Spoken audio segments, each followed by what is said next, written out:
Bersemangat untuk memajukan perfilman di tanah kelahirannya, seorang sinias perempuan berdarah Aceh bertekad mengangkat sejarah dan budaya Aceh melalui karya film layar lebar. Untuk memuluskan tekadnya itu, Ikarus mendirikan sebuah rumah produksi. Serama Production, besutan perempuan yang akrab disapa Ika ini berencana menggarap sejumlah proyek film dokumenter bertema sejarah perjuangan seperti legenda tokoh perjuangan perempuan Aceh Malahayati, serta menggarap sejumlah film berkaitan dengan seni dan budaya Aceh yang kaya. Peresmian rumah produksi milik Ika ini juga dihadiri sejumlah tokoh perfilman dan seniman Aceh.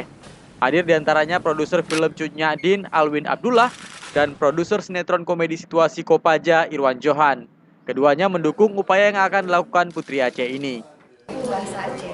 Jadi, tapi kalau saya bergerak di film itu yang saya mau tampilkan adalah sejarahnya, sejarah tentang Aceh ini, bagaimana membangun Aceh, bagaimana pejuang-pejuang Aceh, gitu.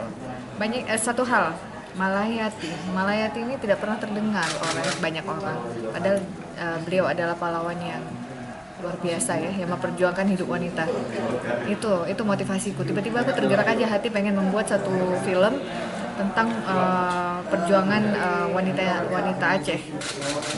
Pada kesempatan ini, para tokoh perfilman dan seniman Aceh juga memberikan dukungannya terhadap gerakan kalangan muda di Banda Aceh yang menghendaki hidupnya kembali bioskop di ibu kota provinsi Aceh ini. Kehadiran bioskop dan lahirnya sinias-sinias muda di Aceh mestinya tidak selalu dipandang negatif.